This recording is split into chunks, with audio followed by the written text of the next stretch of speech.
Hello, everyone, and welcome back from our summer break. This is our ninth democracy talk, and I'm very excited to be hosting alongside Diana Trevino from USEN and with our presenter today, Fabian Virchow from Düsseldorf University. So I will just go ahead and pass it over to Fabian for him to introduce himself and get started on his presentation. Well, thank you for welcoming us. Thank you for joining us today. Well, my name is Fabian Virchow. I'm in Düsseldorf, Germany. I'm a sociologist by training and have a PhD in political science. And at our university, we are mainly educating social workers. And I'm also at this university head of a research unit on right-wing extremism. And of course, that's closely linked to issues like conspiracy theories, fake news, etc. So I'm sharing my presentation. Hopefully it will work.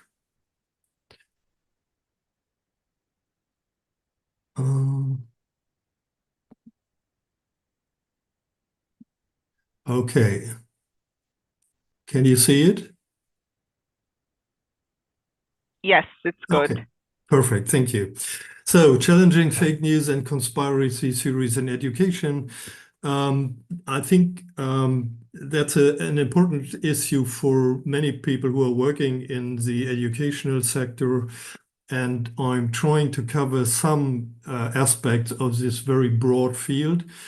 You could, of course, address particular conspiracy theories in more detail, but I'm trying to give more a broader and conceptual overview.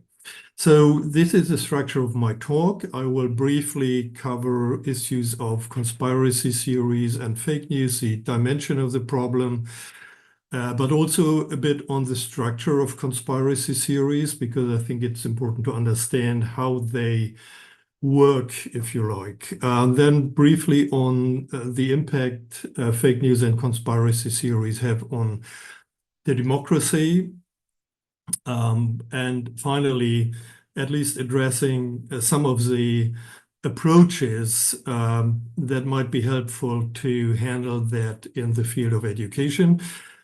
I have to say, it of course depends a lot on how old the pupils and the students are, what kind of issue you are teaching, if it's, let's say, history, or if it's more, let's say, scientific or technical issues.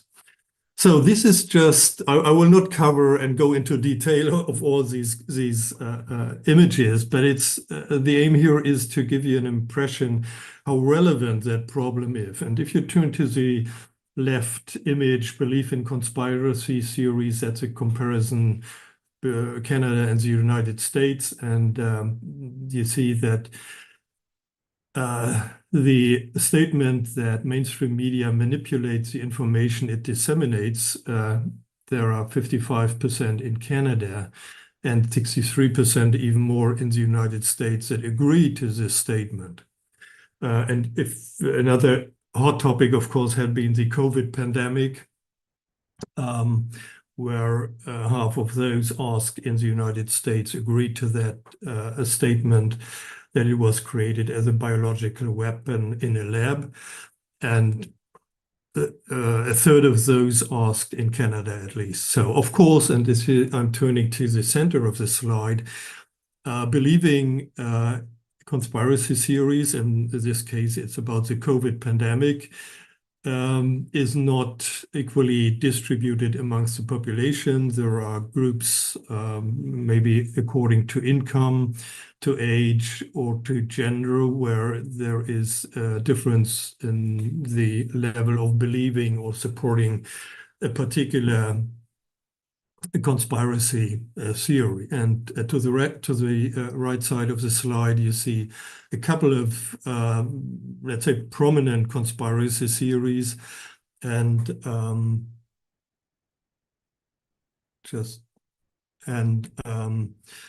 how many people think they are completely true or mostly true, or explicitly wrong, etc. But of course, this also changes over time, and there are conspiracy theories which might be more attractive, if you like, to people because they are explaining or they are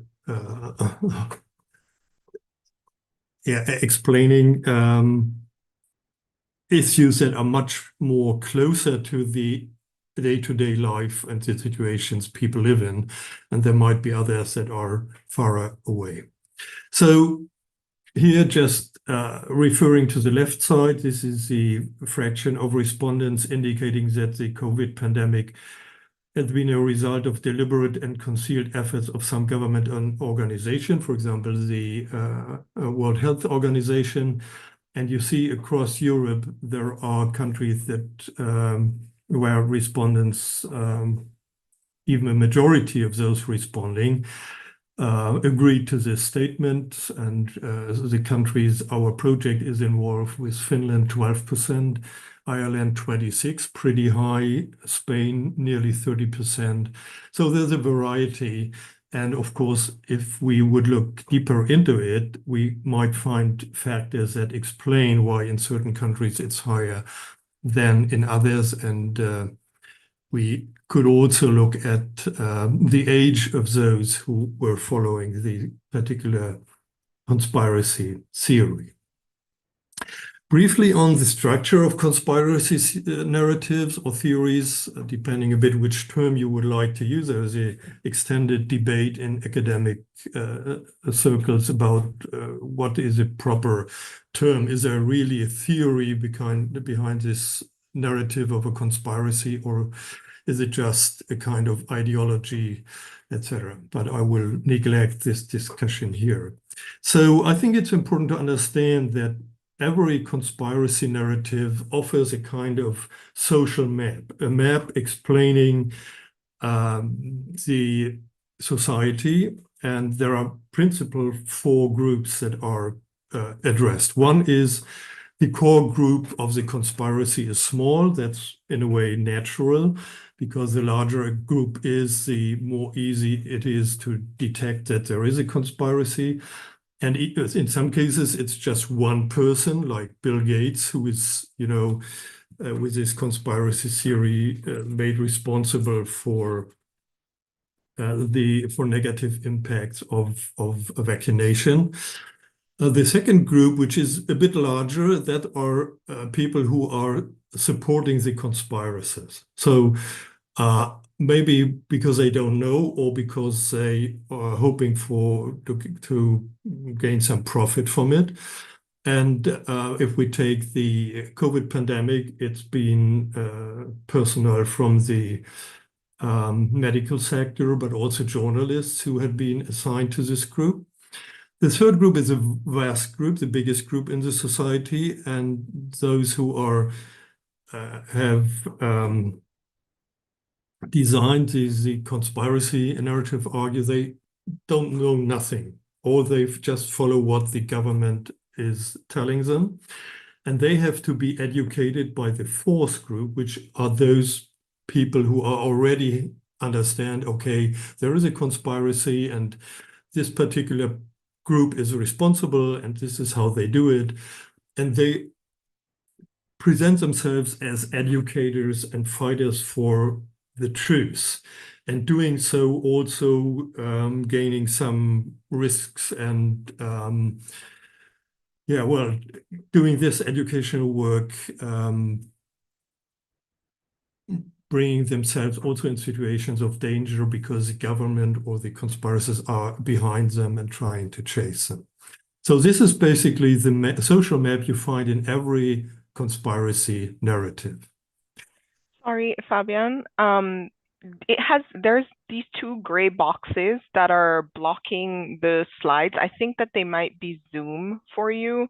I just wanted to see if there's a way to get rid of them because they blocked some of the content in some of your slides. I'm so sorry to Okay. disturb. Uh, I'm not sure if there's a way to minimize them. because At the top and the bottom of the screen. Yes, you're hovering over one of them right now. it Is it gone? I Yes, can't. that one is gone, and then there's one at the top as well. Okay. This one here, the smaller Yes, one. Uh, oh, now I've changed it, right? I think that one, if we can't remove it, it's okay because it doesn't really block much of the Yeah. content, but the other one was. Okay, but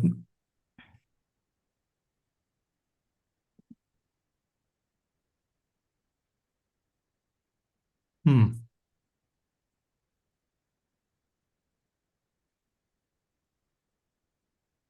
But now it's still there, right?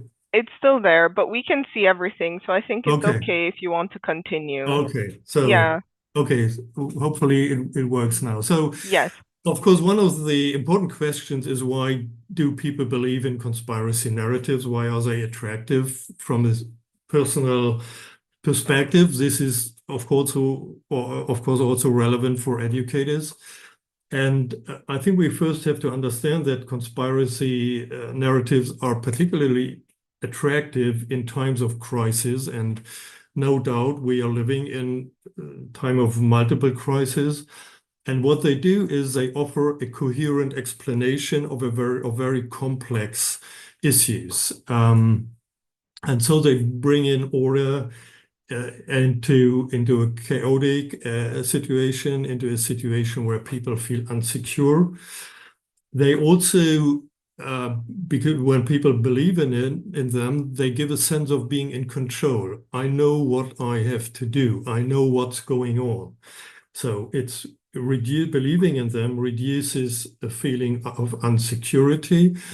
And finally, as we could see from COVID-19, a COVID pandemic, where believing in conspiracy narratives split families or circle of friends. So if you, let's say, turn to a conspiracy narrative in regard to the COVID pandemic, you could easily find a new circle of friends or enter into new social relations with others who were also believing in this. So you lost personal contacts, but you also got new ones. So you're not an isolated individuals when believing in those narratives. And that's important too. And we could identify several situations where we could observe this, for example, at rallies in the German context. So turning a bit to the issue of fake news and misinformation and disinformation, I think it's important to make a distinction between those three, because misinformation actually is for wrong information, but it's spread without malicious intent. So people might send out information, but it's not with the intention to harm someone, or to make someone intentionally believe in something that is wrong. In contrast, disinformation is deliberately false information, actually produced and disseminated to manipulate public opinion. And the fake news actually might be kind of subgroup of disinformation, because fake news are masquerading as real news. And there are, particularly in the United States with Donald Trump, but of course also in other contexts, many examples of fake news, and they are also spread by, for example, influencers or websites that try to present itself as journalistic, with a journalistic profile. So even on that level, it's trying to create the impression that it's professional journalism behind it. If we turn to the issue of how the fake news and conspiracy theories have a negative impact on democracy, I think we should first acknowledge that disinformation, online or offline, has an impact on human rights. because it's making people more, it makes it more difficult for people to make a distinction between what is correct information, what is incorrect information, and that, of course, influences how they make up their mind on particular issues. Making up your mind on issues also may have follow-up effects, for example, in regard for what party you are voting for, or how you enter into public discussions in the public realm, how you, let's say, communicate with your neighbors or in your family.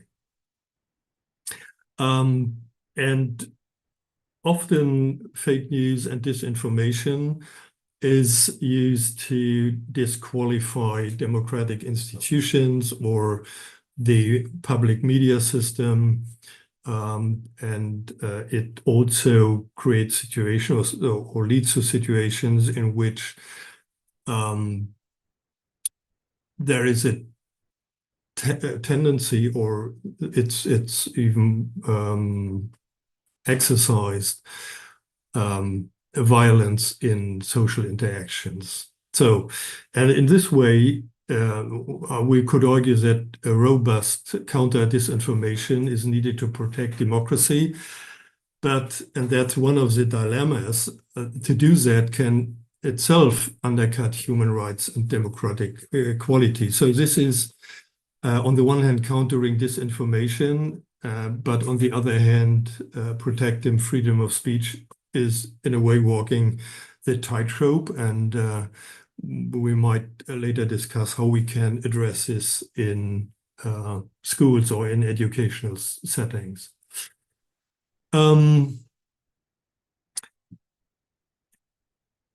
This is, again, 3 points that try to address the dangers coming from fake news and conspiracy theories. They are not related just to the example of the COVID pandemic, although it's medical information mentioned at the 3rd bullet point. But as you can see, it really might have a negative impact on different spheres of democratic structures, processes, and institutions. This is a bit older field survey from 2019, where people were asked to what extent does fake news affect democracy. And you see a quarter of those asked agreed to the statement that it creates unnecessary tensions in the polity. The second largest, it cripples the freedom of expression of others because they are, for example, intimidated. And with 12%, it propels disinformation and misinformation, which can create public chaos. And there are, of course, many examples we could refer to here, like after the last US elections, the widespread thesis and argument that that was a faked election, and the upcoming public activities that turned into violent action at 6th of January in DC. This is an expert survey, and people from academia, business, government, etc., were asked in October last year where they think the false information is posing the biggest threat. And to my surprise, India is ranking first here, but others are coming next. Interestingly, also, for me at least, Finland ranked pretty high, which I don't have an explanation for. Maybe it would be interesting to discuss that. But you see, there are larger parts of this map colored in yellow or in orange or even dark red. So it's, and those who are not covered, particularly, there are no data for, so it doesn't mean that there's no false information being a threat to the democratic structures.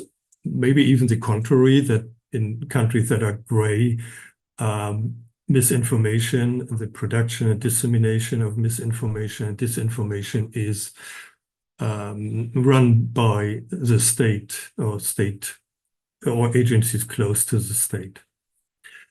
This is an overview where a huge group of respondents, 18 years plus, were asked on which platform they find most difficult to identify trustworthy news. And as you can see, TikTok and X are those, maybe also Facebook and Instagram, where people find it very or somewhat difficult. And Google search, maybe no surprise, is the one where they find it most easy to find or to identify fake news the most easiest. So I think it's here, without going into too much detail, I think it's also important to look at the particular platform people are using. And as we know, some platforms like TikTok or also YouTube today are very relevant for young people, where they are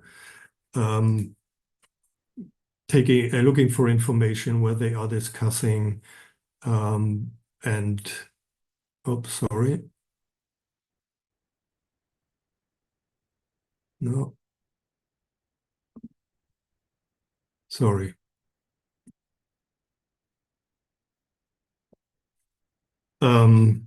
Okay, so I skip this one, the circle of fake news, and turn to the issue of what can we do and how can we make use of the education system to counter misinformation, fake news, and conspiracy theories. First of all, I think it turns to teachers and educators. I think it's necessary to educate oneself and look and trying to understand the structure of conspiracy theories, to get familiar with the content of the most important conspiracy theories. I think there are some who are more important than others. Also to be aware of the material that is outside there on that particular conspiracy theory. And for most of them, I think there is really good material to work with. And also to be aware of the most important actors who are out there and spreading or disseminating fake news and conspiracy theories that are regularly bigger networks, but maybe also in local or national contexts, there are actors that are able to identify. This very, very briefly, I will not cover every aspect, but it's also important to understand the tools that are available to spread this information, ranging from bots, but also astroturf campaigns, so campaigns where you think, at least if you look at it for the first time, it's maybe an individual influencer or a grassroots activist, but indeed there are structures or actors behind that which have a lot of financial resources and just use this individual or this small group as a cover. We have micro-targeting, or we have a growing danger, deep fakes. I just recently came across an article about South Korea where pupils and students are about to address this issue because it's deep fakes in the field of pornography, and they feel negatively affected on that. Second or third, I think it's important to be clear and make a distinction between people who are exposed to conspiracy theories on a low level on the one hand or on a high level. That is really an important distinction. If people are very principled speaking, already inclined deeply into conspiracy theories, then you have to act in a different way compared to those people who maybe have heard about them, but they don't believe in it, right? Maybe I can explain that in detail later. Then another important distinction is about the situation in the classroom. One situation might be that a conspiracy theory is brought up by students or pupils, and you as a teacher are not prepared to deal with this. So first way to deal with it is don't put it aside. The issue is in class and you can't avoid that issue. Then, of course, you have to check yourself if you are able to address that particular conspiracy theory. And if not, you should at least, so you shouldn't deal with it because it opens up the space for speculations and for discussions. You can't limit, but you should nevertheless come back to the students and ask where they got it from, why it sounds attractive for them, or why they are curious on it. And then offer at least that you address this particular issue the next time you meet the students. One particular dimension may be that bringing forward that conspiracy theories was meant as a provocation, and then you should, well, make a limitation on that. Second situation is that you yourself are preparing to teach on conspiracy theories, which of course also is a way of dealing with this challenge. And I would suggest that if you do so, don't select a conspiracy theory which is on the margins of discussion, but one where there is sufficient sources and material to counter the basic idea of that narrative. And then it's about addressing basic questions and issues with the students. So what is a conspiracy theory? How does it work? What are its aims, etc., etc.? And it's also about asking students, at least if there are students who do so, why is it attractive for them to believe in it? What does it give to them? What are the feelings that are related to believing in conspiracy theory? Does it give security? Is it a reaction to a feeling of fear or other strange emotions? There is a lot of material out there in many languages, and I will come to an end with this, let's say, poster, which gives a very brief line of action for dealing with fake news and how to recognize them, which I think can be used in class in the way that you really exercise with your students, taking a fake news and presenting it to your students, and then in smaller groups individually they can figure out if this is fake news, etc., and then come back with their experience. What is the result they came to? How did they do the fact checking? What kind of sources did they use, etc., etc. Maybe digital literacy is the buzzword of today when we are addressing the challenges by fake news and conspiracy theories, but also in a broader sense for students and pupils to become able to participate in democracy. Okay. I was rushing through that presentation, but I hope we have some time to discuss some details and further issues you are bringing up. Thank you for your attention.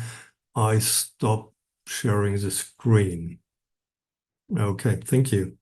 Thank you so much, Fabian. That was very insightful. I think for me, especially towards the end, and that was going to be actually one of my questions about how education can play a role in prevention or counteraction of fake news. So I really appreciated those two scenarios that you brought up at the end of sort of how to bring that as a topic of conversation into the classroom, or if it is brought up by pupils, how to deal with it. Um, I was hoping to ask a question first, and then I was going to turn it to the audience to see if we had any questions here from our internal members or also on YouTube. So in the meantime, those who are watching on YouTube, should you have any questions, you can comment on YouTube and we will ask those to Fabian. So my question was sort of, I guess, a bit more difficult, but I was wondering how are we able to sort of balance this need to counter disinformation and conspiracy theories in the classroom while also protecting the freedom of speech and critical thinking of students in educational settings? Yeah, that's really a difficult question. I think freedom of speech, of course, is very important for democracy. And I think, first of all, we should encourage students and pupils to speak out and to tell us what they think about particular issues, and not starting with restrictions, because we want to encourage them to talk and even to come up with issues that might be problematic from our perspective. But if they don't talk, we can't address these issues, right? So that's a more practical perspective in it. Theoretically, I think it's as I mentioned, walking the tightrope. It's really a balancing act, and we do know that, and this is of course handled differently in different countries, that there had been a deplatforming of particular platforms, from, at least in Germany, mostly from a jihadist or right-wing extremist platforms, etc.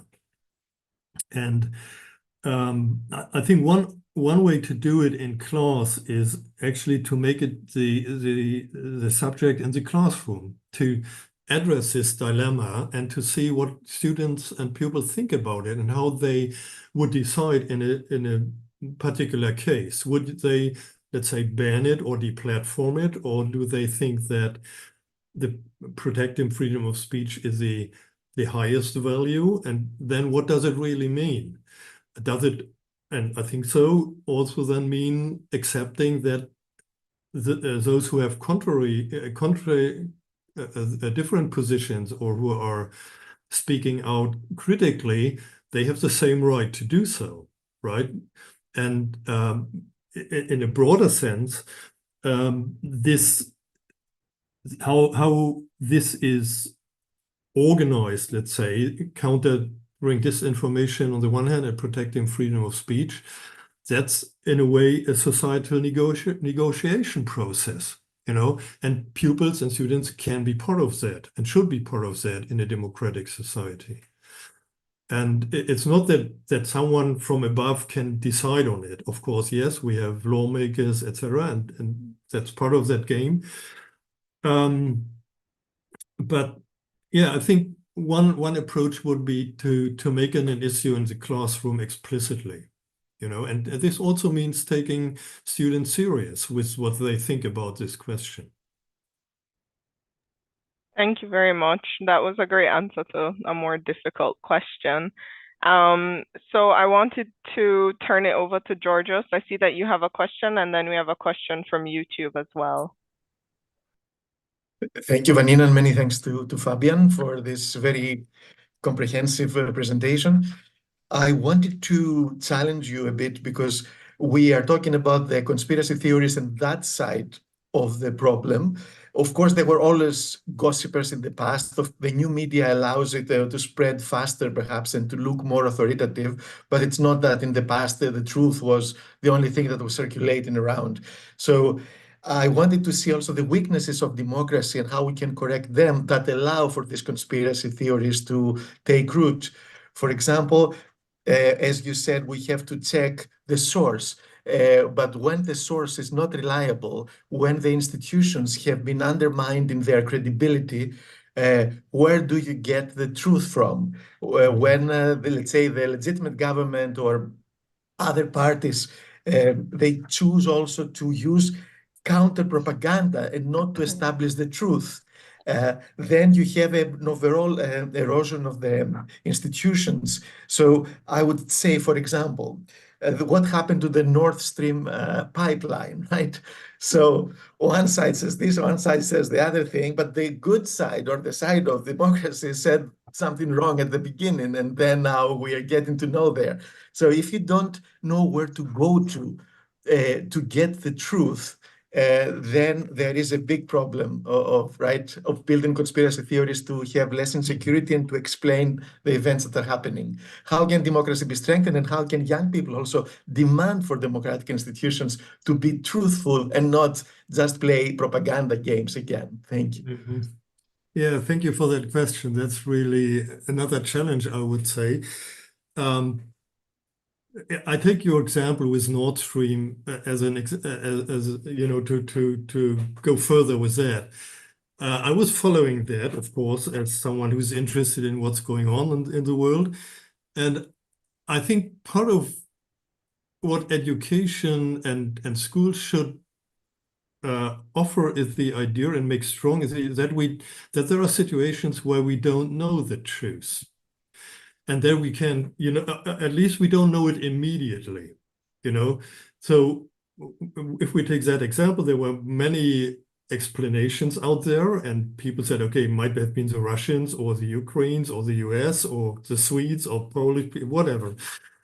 So, and of course, you can try to, you should try to learn. No, let me start the other way. So one approach is always who benefited from that. That's also sometimes part of conspiracy theories, because conspiracy theories would argue, okay, they benefited from it, so they have organized it or they are behind it, etc. Which of course is, sorry, nonsense, because people are doing some things and there are sometimes non-intended effects, there are errors, etc. So it's not always this linear causal relationship. And so I think being aware, so for example, let's Nord Stream, I haven't made finally my opinion on that, and I can live with that, you know, because we don't really know and we might never know. You know, so I think that we can discuss about, okay, who benefited is, but that's just one question, and it's not the final answer. And I think we can, and we should also encourage students that there in many questions there's an ambivalence in judging issues, you know, and there are some contradictions we can't solve, you know, because we don't have the information that we need to have in order to answer that.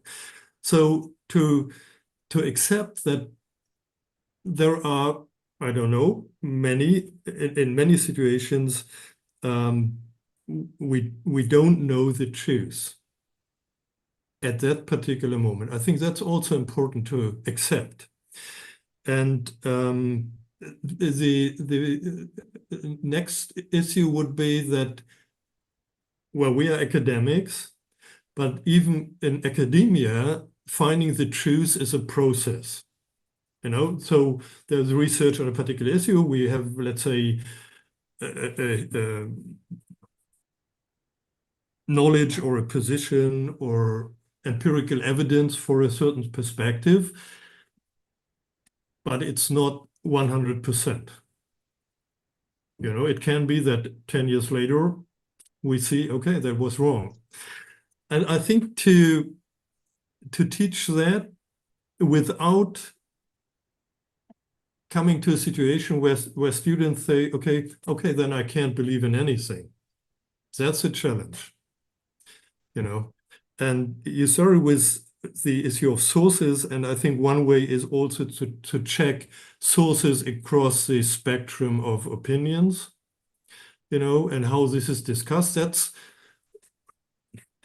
That's not a simple way to do it. It needs time, and we all know time is one of the most important resources we have.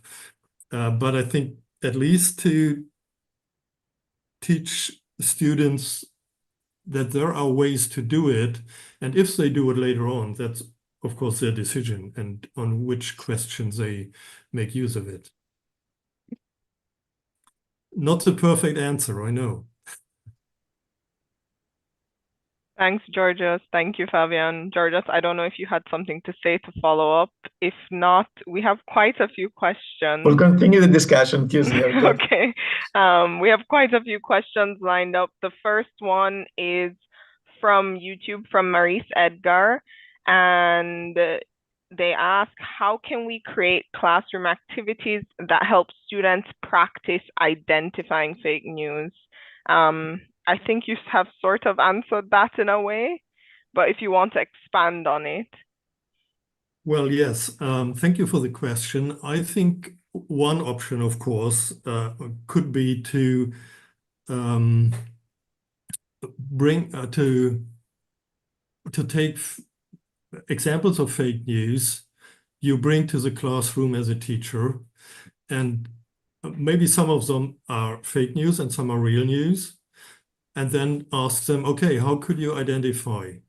Try out, you know, start Googling, start using social media, whatever you are, as a pupil or student, you are used to do and you are using in your regular life, and then let them present not only the result, but also the way they did it. So their research process, if you like, because I think to reflect on that and to make this a collective experience, to share it with others, the pros and cons, the advantages and disadvantages of a particular way to do research, would help everyone in the classroom to better understand and to be able to do it next time in a more sophisticated way.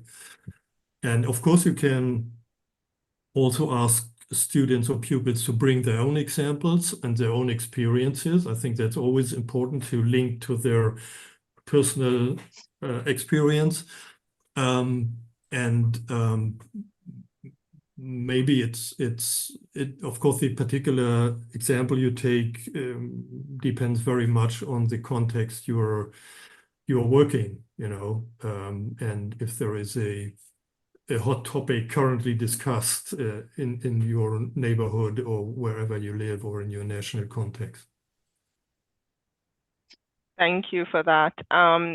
Danielle and Diana, I'm going to get to you in 1 second. Carme has asked me to ask this question to you, Fabian, first. And she's wondering why fake news or false information is not more penalized or faster penalized. She's wondering if those not interested in spreading false news are a bit passive and too permissive of it. It's like, because we know it's fake news, we do not act to make it visible that that is the fact. So what do you think about that? Well, thank you for that question. Well, I think if we look into who's spreading fake news, I think one answer is they are powerful actors. Let's take Elon Musk with X. Okay, he's spreading fake news every day, or Donald Trump with Trump Social, or what's the latest one he's running? Yeah. So so if you want to do that, and the European Union is trying to a certain extent to do it, has to agree on well, on limitations that at the same time are not having too much negative impact on freedom of speech. You know, that's the issue we had before. So where do you put the limit? And I think that's not easy. It's handled. It depends also on national cultures. For example, Holocaust denying is much more penalized in Germany than in other countries, yeah, because of its history. And again, in a way, democracy and coming to joint decisions at the European level needs very much time, as we know from other political issues. And even then, it's not always effective, you know. So, yeah, powerful actors out there, I would say. Thank you very much for that. Danielle, I believe your hand was up around the same time as Diana, so I will just go with you in alphabetical order first. Okay. So yeah, thank you, Vanina, and thank you, Fabian, for the presentation. Really interesting. And as you know, we are like within the Democrat project, we are at the University of Barcelona doing a kind of, let's say, experiment, survey, some empirical evidence regarding fake news. And it's not a direct question, it's just maybe something to think about together, because I mean, we are producing this as a part of the project. So whenever we have like a first draft, we will share with you. So we will need also your inputs just to interpret what we got now. But I wanted to say something like, at least for this experiment or this survey that we are running, what we find is like more or less people, and now I'm talking about adult people, not kids, right? They are pretty good in detecting fake news, right? And it seems that more or less people know what is like a fake news. Somehow people is trained. But what is really interesting is like the probability of sharing things. And this is related to what Yorgos was saying about spreading things. So when I mean that this is something that maybe Fabian I want to raise, the fact that it's important, like why people decide to share something. Why people, you know, you receive something, a post, news, whatever, and it's not, you don't keep it for yourself. That this is important because I mean, you can construct your political views, your voting behavior, your day-to-day behavior due to that piece of information that cannot be true, and this is important. But then there is something else, that is why you decide to share and to spread that information. And even there is like another derivative, why you decide to share something that maybe you believe is fake. And this is like what Yorgos was saying about spreading things. So it's, I mean, even if now I tweet something that is is fake news, so it can be, the impact, it can be very, you know, reduced if no one is, you know, retweeting that tweet that I'm doing, right? So I want just to bring into the discussion that it's very important about like what is fake news, the impact of fake news for individuals that receive the information that is not true.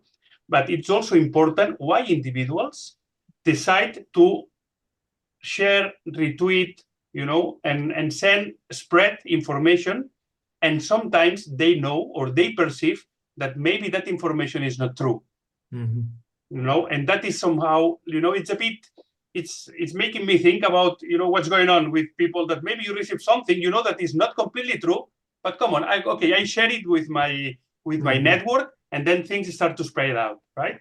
So, and this is what more or less we are getting in our results. So our preliminary results on this, let's say, survey experiment that we have conducted in Poland, in Ireland, in Germany, and Spain, I mean, what we obtain is like people is good detecting what is fake news and what is true news, right?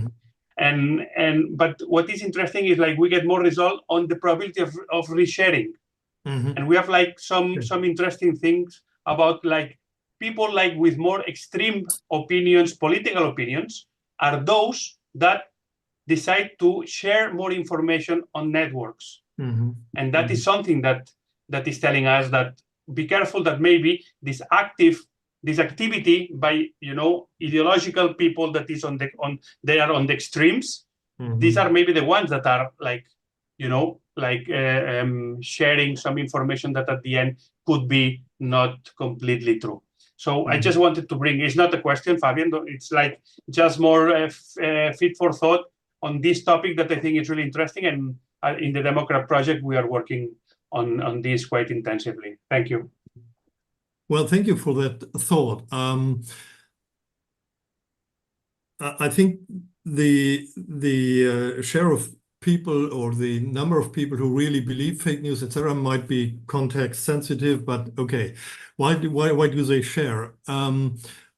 If I take another example, so if we go to schoolyards, maybe a couple of years ago, I think a lot of students have seen jihadi videos on their mobile phone, and not because they found it great or agreed to the ideology, but because it was really sensationalist. Oh, look what I've got, right?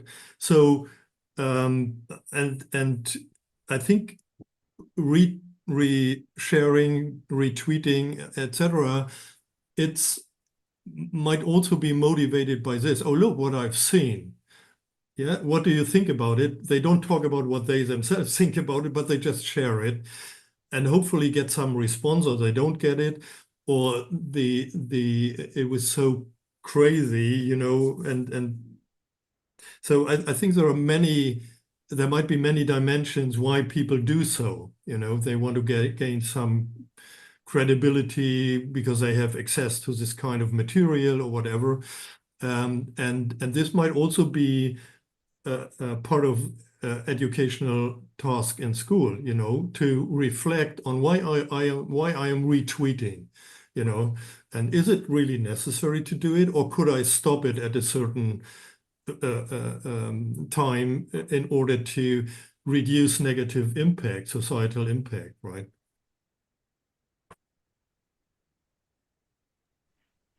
Thanks, Fabian, and thank you so much, Danielle, for your comments.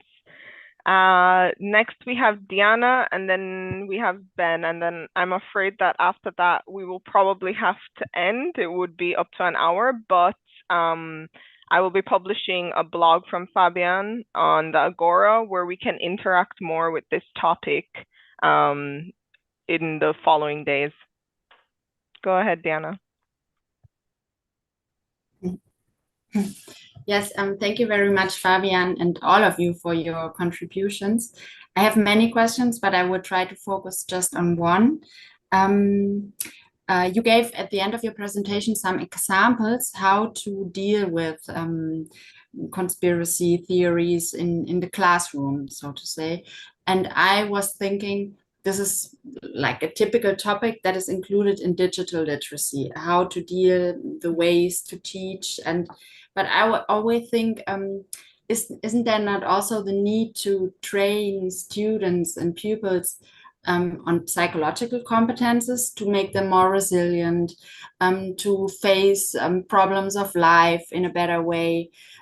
Because as I understood, conspiracy theories are on one side a result of having fear of life because of the uncertainties. And if we train students to better deal with this, then this is like a first step and should be, I think, included in digital literacy. I don't know, what do you think about this, Fabian? Well, thank you. Well, in principle, I agree. In a way, schools should prepare students for life, and that should be part of it. How to deal with situation of societal or personal crisis, but I also think that there are limitations for what teachers can do. They are not trained psychologists, you know, to deal with individual crises. In some schools, there are structures to students or teachers can make use of in such situations. And I think it's really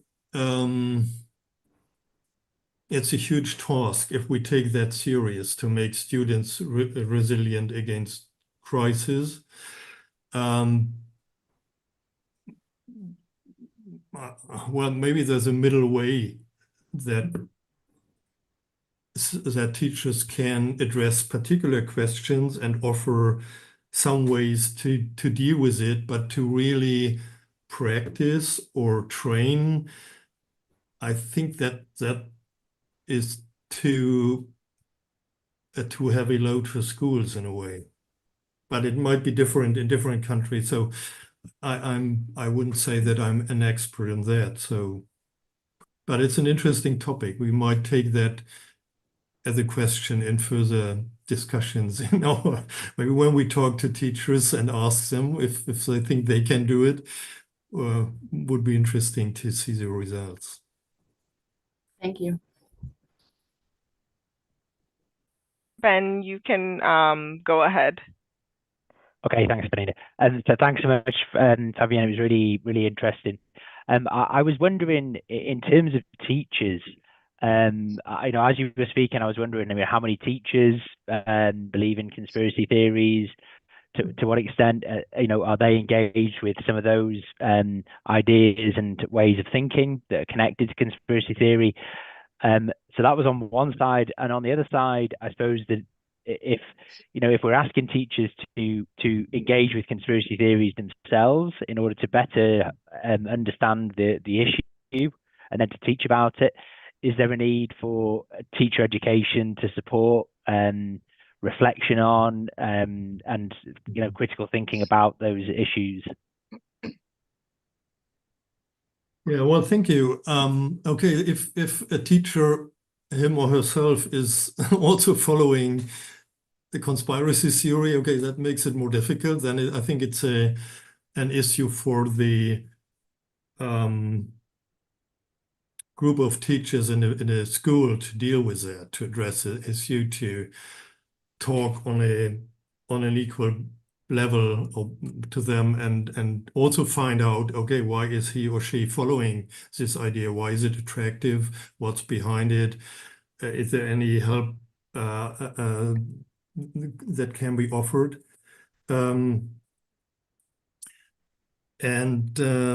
for teacher education, when the conspiracy theories around the pandemic came up in North Rhine-Westphalia, the Ministry of Education, they offered support and teaching material on this issue. If I remember that correctly, they even offered training classes on shorthand. And I think in particular situations, it's necessary to do so. I don't know if at the moment we have a very urgent conspiracy theory that is widespread, but with the pandemic, I think it was a good move to do that. That's an issue of resources, of course. But as far as I know, it was really, there were many teachers who used it and who, to a certain extent, or some of course went deeper into it, but it was an offer really appreciated by teachers, actually. Thanks so much. That's really interesting. Thank you. Thank you so much for everyone for joining today.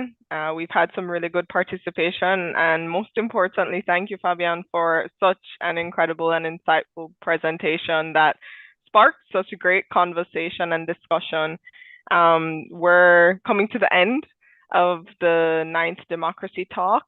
The 10th one will be taking place in October, and Diana will be hosting it. You can look out for the post on Agora and to circulate that within your networks within the next week.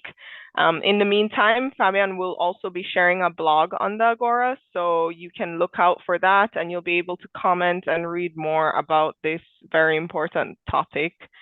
Thank you to everyone for joining, and thanks for a great return to the Democracy Talks. Thanks for having me. Bye-bye. Thank Bye. you. Bye-bye. Thank you. Bye-bye.